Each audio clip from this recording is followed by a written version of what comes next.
1,000 delegates. The 1,000 delegates will represent the over 5,000 members who appended their signature on the registration, on the application to register this party. So the countdown, you can begin counting from today on Monday, July 8th. We will have a big day here to formally inaugurate and present PFF to the country.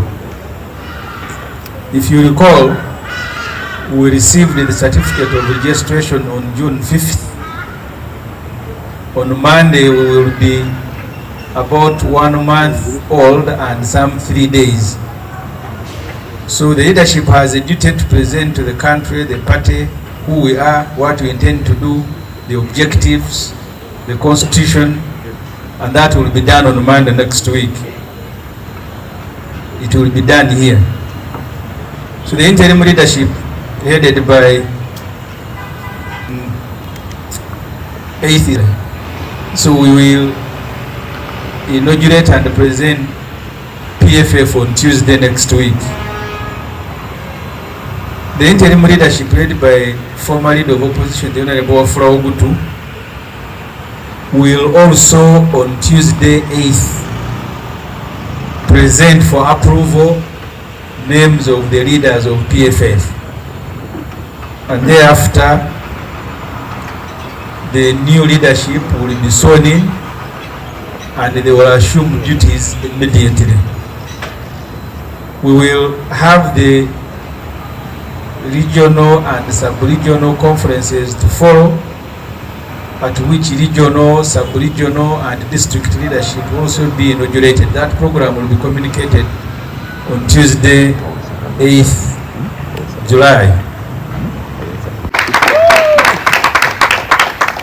For the first time, you will have a prisoner addressing a congregation from prison. So Dr. Besigye will be the keynote speaker on July 8th when we are inaugurating PFF. The second point relating to that, you need to take note that today, June 29th, Dr. Besigye will be sleeping, will be spending his 221 nights in Luzira prison on trumped up politically motivated charges of treason and misprision of treason.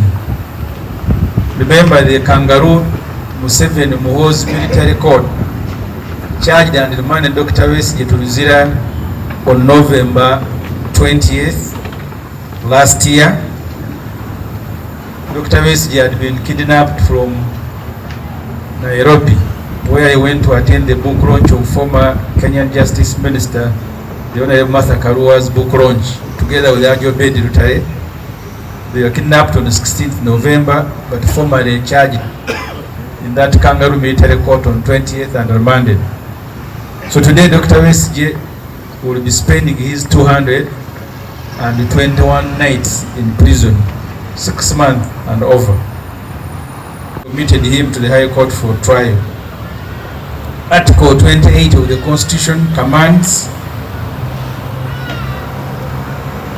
and instructs the judiciary and the state to facilitate a fair, speedy and public hearing before an independent court. So the country demands that the constitutional rights of Dr. Besigye are protected, and together with those of other prisoners, especially those who have been arrested after having committed no offense. At the moment, there are 2 cases in the High Court. Dr. Besigye has filed an application for mandatory bail because under the Constitution, when you stay on remand for 180 days, actually not the issues in prison, but issues outside the prison. Dr. Besigye, in our conversation, he continues to encourage Ugandans to stand up against the military junta of Museveni and his son. And there is no news that you take to Besigye in Luzira that cause him happiness. Like when he hears that Ugandans are still struggling. So he doesn't want to hear other things other than courageous Ugandans trying to push back against the regime. I will now go to the criminal regime. The Museveni-led military junta unveiled and unleashed on 2 citizens, yet its other criminal hit gang, the Ghetto Squad, on Saturday, June 27th. The NRM Ghetto Squad was one of the many gangs that accompanied the 70-year-old Museveni to pick his party nomination forms to run for president to extend his 40-year rule in power. The NRM Ghetto Squad, fully dressed in brand new Museveni campaign t-shirts, as you all witnessed, punched, kicked, maimed, robbed citizens of their belongings, and mechanized on Kampala streets. This Ghetto Squad, I have seen NRM attempting to deny, but this Ghetto Squad was raised and trained by newly promoted Major General Christopher Damulira. We have spoken about it before here. Damulira heads the Police Crime Intelligence Directorate. His job, together with another soldier called Major Kutesi, has been to raise, train, and deploy this Ghetto Squad. It has been assigned many duties. You remember when we had disagreements over the Museveni money in FDC, this squad was at Najanankumbi full time.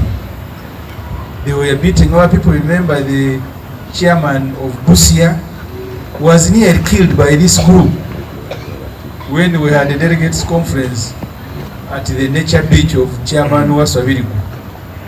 And they operate together with the police, and these days with the Joint Anti-Terrorism Police.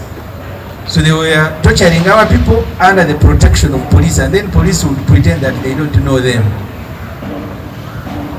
They were the same group in Kawempe, assaulting citizens, beating up journalists. Even the Electoral Commission officials nearly got beaten by this group in Kawempe. They were recently deployed to rig youth elections in Kampala. I saw them in my constituency. They were being driven from one polling station to another. You know, because these elections happen like in an hour or less, they are lining up. They would drive them from one voting center, go and vote from another. Where they find opposition, they will beat you.